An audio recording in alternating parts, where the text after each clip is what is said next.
Hello students, आज हम हिंदी का व्याकरण का फर्स्ट पार्ट स्टार्ट करने जा रहे हैं। क्लास 5। कौन सी क्लास का है? 5th क्लास का कॉन्सेप्ट है। ओके, फर्स्ट चैप्टर व्याकरण का फर्स्ट चैप्टर आपका संज्ञा है। क्या है? संज्ञा। व्याकरण का फर्स्ट चैप्टर अपना है संज्ञा। क्या है? संज्ञा। संज्ञा आपको पता है, आपने पिछली क्लास में पढ़ी है संज्ञा, पढ़ी है ना? क्या होती है कि किसी व्यक्ति, वस्तु, स्थान या भाव के नाम को संज्ञा कहते हैं। क्या कहते हैं? किसको कहते हैं संज्ञा? कि किसी भी व्यक्ति का नाम हो, जैसे रामू, श्यामू, मोहन, किसी भी व्यक्ति का नाम हो, या फिर किसी वस्तु का नाम, जैसे मेज हो गया, टेबल हो गई, पेंसिल हो गई, किताब हो गई, ये सब क्या है? वस्तुओं के नाम। ऐसे ही किसी भी प्राणी का नाम, जैसे शेर, चीता, किसी का भी नाम ले लो, वो सब। और भावों के, अपने मन के अंदर जितने भी भाव उठते हैं वो सब क्या होते हैं?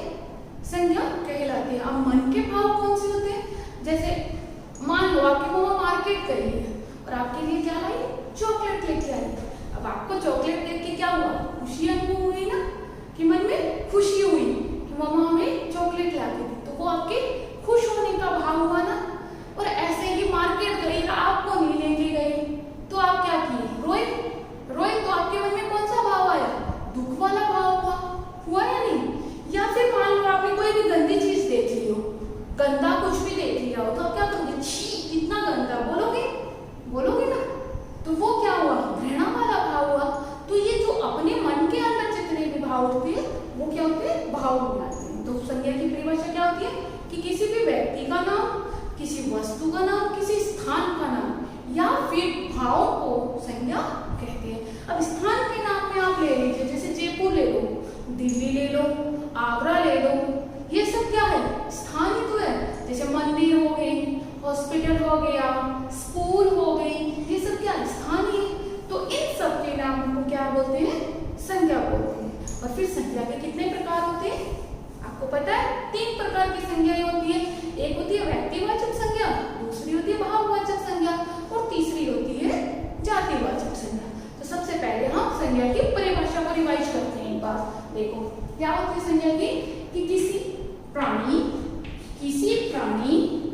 वस्तु, स्थान या भाव के नाम को संज्ञा कहते हैं। भाव के नाम को क्या कहते हैं? संज्ञा कहते हैं। आया समझ में? कि किसी भी प्राणी का नाम, किसी भी प्राणी बोल दो या व्यक्ति बोल दो, एक ही बात है कि किसी भी व्यक्ति का नाम या प्राणी का नाम, जैसे रामू, श्यामू, मोहन, या फिर आपका कोई नाम है, वो नाम हो गया, महात्मा गांधी हुआ, या फिर जैसे मेरा नाम हो गया, ये सब क्या है? किसी का भी नाम हुआ ना, मोहन, सोहन, और भी बहुत से नाम हैं। कोई भी प्राणियों के नाम हो, वो सब किस में आ जाते हैं? संज्ञा में। सेकंड अपना है वस्तु। अब कोई भी वस्तु, जैसे ये ब्लैक बोर्ड हो गया किताब, टेबल, पेन, गिलास, bench, notebook, phone, dictionary, bottles, ये सब क्या है? वस्तुएं है ना? तो ये वस्तुओं, और किसको मिलाना होगा अपन को? स्थान को, जगहों को मिलाना होगा। अलग अलग स्थान, जैसे जयपुर, दिल्ली, कलकत्ता, बॉम्बे, और भी बहुत से हैं, हैदराबाद, किसी भी स्थान का नाम आप इसमें जोड़ सकते हो। फिर आगे मन के भाव, जो अपने मन के अंदर जो भाव उठते हैं, दुख का हो, घृणा का हो, क्रोध का हो, जब कोई चीज नहीं मिलती है तो गुस्सा करते हो, तो वो आपके मन के अंदर ही तो उठ रहे हैं ना, क्रोध का भाव, तो वो क्या है? मन के भाव। ये सब के नाम जो है वो किस में आ जाता है? संज्ञा में आ जाता है, और उसे ही संज्ञा कहते हैं। चलो फिर आगे, अब संज्ञा की परिभाषा समझ में आ गई। एक बार मेरे साथ आप लोग रिवाइज कर लीजिए, साथ में बोलोगे। जब आप बोलोगे तो आपको ये क्लियर हो जाएगा पूरा। ओके, किसी, बोलो, किसी प्राणी, वस्तु, स्थान, या भाव के नाम को संज्ञा कहते हैं। कि किसी प्राणी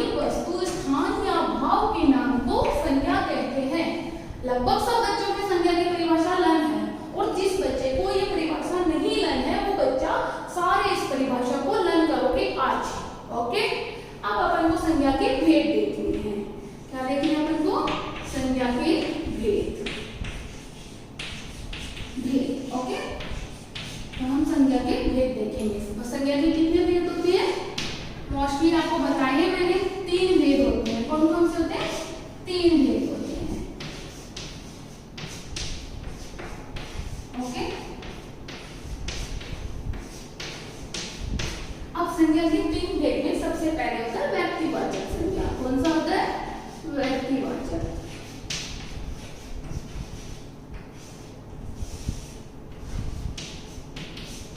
व्यक्तिवाचक संज्ञा। ओके, अब व्यक्तिवाचक संज्ञा पहले अपन समझ लेते हैं, उसके बाद नेक्स्ट संज्ञा का बात करेंगे। व्यक्तिवाचक संज्ञा में किसी भी एक पर्सनल व्यक्ति का नाम होता है। कोई भी व्यक्ति हो, जैसे राम, श्याम, मोहन, या फिर गंगा नदी। गंगा नदी, जब अपन नदी का नाम ले रहे हैं गंगा नदी, तो वो इसी में आएगी। ठीक है, हिमालय पर्वत, हिमालय पर्वत। तो जब हमने एक ही चीज का नाम लिया है, वो सब व्यक्तिवाचक संज्ञा में आएंगे। पर्वत आदि। ओके, आया समझ में? ठीक है, कि व्यक्तिवाचक में किसी भी व्यक्तियों का नाम जो होता है या किसी भी पर्सनल चीज का, तो वो क्या आते हैं? व्यक्तिवाचक में। अपना सेकंड पॉइंट है जातिवाचक संज्ञा। कौन सा है? जातिवाचक।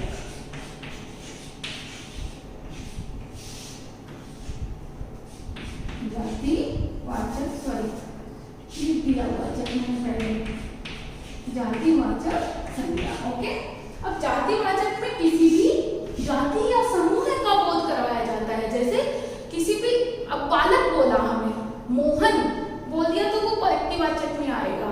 और हमने बालक बोला तो बालक एक नाम बोला, उसमें सारे बालकों का समूह आ जाएगा।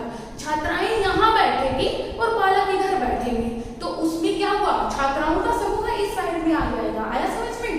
कि एक छात्राओं का नाम लेते ही सारी छात्राएं उसमें आ गई, तो वो एक समूह है बन गया छात्राओं का। तो वो, और इधर बालकों का समूह है बन गया, तो वो एक समूह है जो जिसका होता है, वो सब किसमें आते हैं? जाति में आते हैं। आया समझ में? कि जिसमें किसी भी प्राणी या पदार्थों के सारे का एक साथ मिलाकर एक ही बताया जाए, वो सब क्या होते हैं? जातिवाचक। जैसे पर्वत बहुत ऊंचे होते हैं, तो वो किस में आया? जातिवाचक में। और हमने बोल दिया हिमालय पर्वत बहुत ऊंचा है, तो वो किस में आ गया? व्यक्तिवाचक में, क्योंकि हमने किसका बताया? ओनली हिमालय का बात कर रहे हैं, तो वो व्यक्तिवाचक में आएंगे। लेकिन पर्वत बहुत ऊंचे होते हैं, तो पर्वत किस में आएंगे? जातिवाचक में। कि एक ही पर्वत नहीं, सारे पर्वतों के समूह की बात कर रहे हैं अपन। नदियां तेज बहती है, तो उसमें क्या हुआ? एक नदी की बात नहीं हो रही है, नदियां सारी नदियों की बात हो रही है, तो वो क्या हो गया? एक समूह हो गया। और हमने सिर्फ गंगा नदी बहुत तेज बहती है, तो वो क्या हो गई? एक ही नदी की बात हुई, सिर्फ गंगा की। पर्सनल किसी का नाम है, वो व्यक्तिवाचक में हुआ। Concept clear?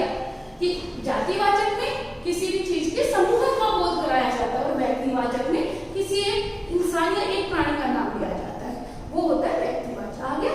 अब अपना जैसे पर्वत हो गया, लिखा देते हैं पर्वत, नदियां, बालक, बालिकाएं,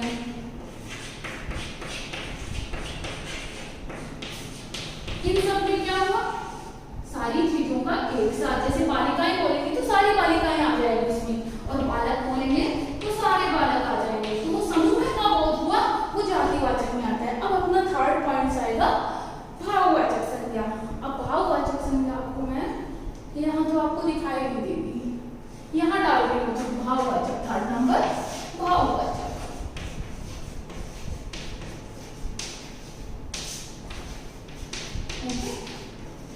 अब भाववाचक संज्ञा मैंने आपको बताई थी कि अपने मन में उठने वाले जितने भी भाव है, वो सारे भाववाचक में। घृणा, क्रोध, ईर्ष्या, दुख, खुशी, ये सब क्या होंगे?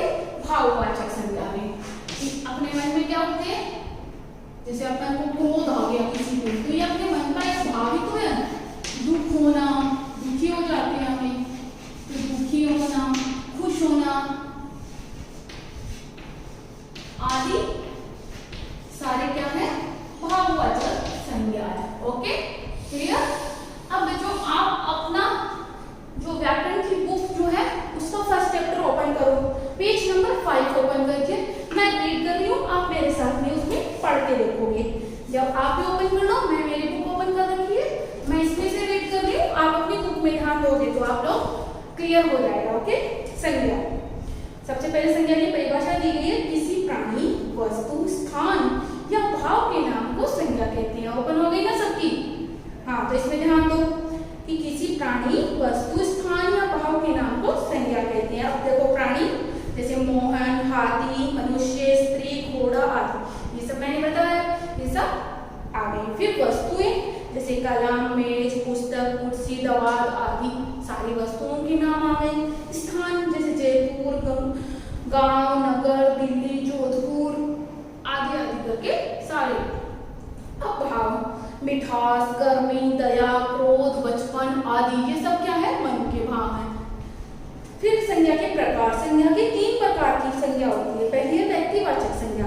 व्यक्तिवाचक संज्ञा की परिभाषा देखो, जिस शब्द से किसी विशेष व्यक्ति, स्थान या वस्तुओं का बोध होता है उसे व्यक्तिवाचक संज्ञा कहते हैं। किसे कहते हैं? जिस शब्द से किसी विशेष व्यक्ति, स्थान या वस्तु का बोध होता है उसे व्यक्तिवाचक संज्ञा कहते हैं। कि जिसमें किसी भी व्यक्ति का, किसी विशेष व्यक्ति का, स्थान या वस्तु का बोध हो वो व्यक्तिवाचक संज्ञा कहलाते हैं। जैसे राकेश, राधा, उदयपुर, हिमालय, जलेबी, ताजमहल आदि, ये सब चीजें व्यक्तिवाचक संज्ञा।